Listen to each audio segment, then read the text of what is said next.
All right, the lesson this week: politics is a game that turns players into monsters and monsters into players. When Dianne Feinstein got Dr. Ford's allegation, she was a player. But rather than hold a private meeting about these allegations, which would have protected the families and lives of both Kavanaugh and Ford, Feinstein sat on it until it could only become a show trial, one held in honor of Merrick Garland. And here's the key part: it normalized collateral damage. You know what collateral damage is? You drop a bomb and innocent people die. The mob in that room knew their bomb would destroy reputations, humiliate a family, scar two kids. But they did the math politically. Collateral damage was worth it. So they unleashed the public accusations, leaking to accomplices, something Feinstein couldn't quite deny with conviction, because in the end, the Ford letter went from Feinstein to the media. Feinstein doesn't know how this happened. How could it? She investigated right there on camera. Can you tell us that your staff did not leak it? Oh, I don't believe my staff would leak it. I have not asked that question directly, but I do not believe they would. Do you know that? Would. I mean, how in the world could that get in the hands of the press? The answer is no. The staff have you asked your staff or other staff members on the Judiciary Committee? Pardon me? Well, Jennifer reminds me I've asked her before about it, and that's true. Well, somebody leaked it if it wasn't you. Well, it was, I'm telling you, it was not. I did not. Oh, embarrassing. Call it a mystery, call it transubstantiation, but for sure it was a miracle, one that created a hell no one would want to endure. Happily for Feinstein and friends, the target still entered the Coliseum. This is way bigger than he said, she said. This is we said. Due process replaced by political vigilantes. Presumption of innocence be damned. Yesterday we saw a mob seeking payback, tribalism, trumping institutions and common sense. A female victim gets used. A wife, mother, and daughter are wounded, perhaps permanently. America gets sick, while Feinstein holds a pitchfork and says, "Who, me?" Good.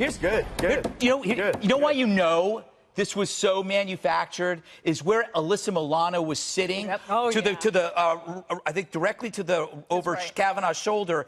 She was the guest of Feinstein.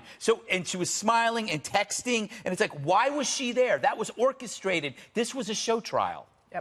A show trial that had the intended effect. Yes. Look where we are today. You had a situation where when Kavanaugh came back off the ropes, someone talked to him at lunchtime after Dr. Ford's testimony and said, "Listen, dude, you want this job? You get out there and you fight for this job." He got up, using that boxing analogy. He went back out there and he swung and he did it. He had the momentum. He got back on top. He was cruising toward that nomination. Then Jeff Flake happened. And I'm a University of Arizona Bear Down graduate. Me too. Jeff Flake happened. Oh, yeah, Bear Down. So Jeff Flake happened. And for anyone, as a former activist attorney myself, if you think that those noisy demonstrators have no impact other than making a nuisance of themselves, you should talk to the two ladies who confronted Jeff Flake in that elevator. They made history. They made him. He's not. It doesn't seem like the strongest rod in the shed anyway. He collapsed. He collapsed, and then they had no choice. They had no choice. Lindsey Graham says it didn't come from the leak came from Feinstein. Shouldn't there be an investigation? Well, I think the prosecutor yesterday did a really nice job establishing the chain of custody for this letter. She said it's either Ford personally, and she gave it to the Congresswoman, Democrat, and then it went to Feinstein. Those are the only three people that had custody of it. The leak must have come from them. And if you look at this woman, Ford, yesterday, incredibly riveting, very compelling, obviously believable personally, but she's incredibly naive. She's an academic. She's, she seemed a little out of it at times, and she has been manipulated by the Senate Democrats in the Judiciary Committee and by her lawyers. And the prosecutor did an excellent job explaining that, and here's how. The whole flying thing, afraid of flying, that was manufactured. They showed that she goes to Hawaii. She goes all over the country. She had just flown back and forth across the East and West Coast, so that was a lie. It was also established that she never even heard the invitation to come interview her on the West Coast. Her lawyers were keeping that from her. Now, isn't that a lie? I mean, isn't that against Isn't the truth against the truth? Well, no, and couldn't the lawyers be in trouble for withholding? Yeah, I mean, you don't have to tell your client everything. Geraldo would know more, but it seemed like she had no idea that offer was proffered. And then the polygraph was very bizarre that they did it on the same day she had gone to her mother's funeral. But then she couldn't they won't release any of the audio and the video from the polygraph. And the sex crimes prosecutor, again, made a great point at the very end in closing and said, this is not how you treat a true victim of sexual assault. You give her a forensic interview, and you don't polygraph her up and lawyer her up and then parade her out on national television. These people, like you said in the monologue, liked watching Ford being tortured, liked watching Kavanaugh being tortured. It was sadistic what they did to these two It was people. all of those things, but it was also premeditated. Yeah. You don't have to be guessing around. The Democrats, I come back to this point. The Democrats, which represent the pro-choice forces in this country, they were holding the weak hand. The pro-life forces, represented by the Republicans, holding the stronger hand. The Democrats desperate. What do? Aha, they get the golden ticket. The golden ticket in the form of the Dr. Ford accusations. How are we going to use this to the best effect? We're going to hold it. We're going to hold it. We're going to look like we're losing. Then guess what on the left? There, what about this? Grassley had said when this first came up, no, we're holding the vote on Monday. We're not extending it to Thursday for a hearing. That's it. We're not playing games. If he had done that, it would have avoided this delay, and it would not have jeopardized this vote. Do you think he could have played that way, or do you think he would have suffered? I think it would have. You think he would have suffered? Republicans looks like they're not willing to hear from women about sexual assault, which is a playbook that Democrats have been using for decades. They've been using it in political campaigns, midterm, presidential, for years. That would have not been optically a good look. Now, the consequences of that are where we are today. Right. But there's one thing now. I do want to say about Dianne Feinstein dropping this bomb into the middle of the committee. Her staff and Senator Grassley's staff used to actually have a pretty good relationship.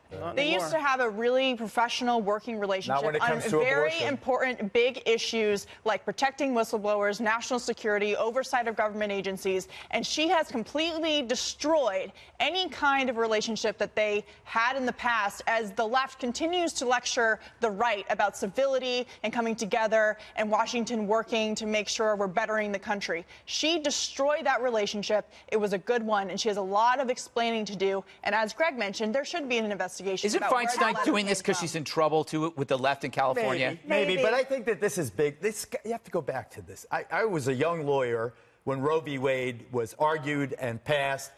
This was a sea change. This was an incredibly profound, women in the streets, the first lap of the women's movement was happening, unfolding. The nation was beginning to fracture along these lines. This is the generation later. The pro-life forces finally had an opportunity to sway things back their way. A generation later, and this is the fight to the finish. This is any means necessary. But if you can acknowledge that, if you can say this is political, this is about abortion, then can't you see that no matter how many investigations you do, there's always going to be something else, always something else. I agree. So you can't just keep calling for investigations of uncorroborated claims because this is political. And Kavanaugh said it was political, which they hate him for. Yeah, they said it was revenge for the Hillary loss. Right. He was willing to come out and say this is about politics. Isn't this Merrick Garland? Isn't Merrick Garland's justification enough? Accused of gang and his raping whole women at a high reputation school was party. He didn't even get a hearing. He didn't even get a chance to get accused of anything. These types of salacious claims. They played dirty with Merrick Garland. Now what goes around? I don't think that you could actually predict or say that with this Supreme Court nomination, anything happens to Roe v. Wade. I think that's a game in itself. I don't think that it's under threat, Geraldo. I do. I'll tell you very easily, very quickly. Roe v. Wade said there's a competing interest, mother and unborn child. At some point, the child becomes viable. When the child can live outside the mother, the child now has the rights of a human. That date keeps getting pushed back 6 months, 5 months, 4 months into the pregnancy. Now you can, the majority that's of women where the actually fight will support be. that. They're going to the technology. They'll use technology to sonograms showing that a baby's a real thing. The message we're giving is that you can derail a nomination if you don't like the policy, and it's being allowed. It's being tolerated right now.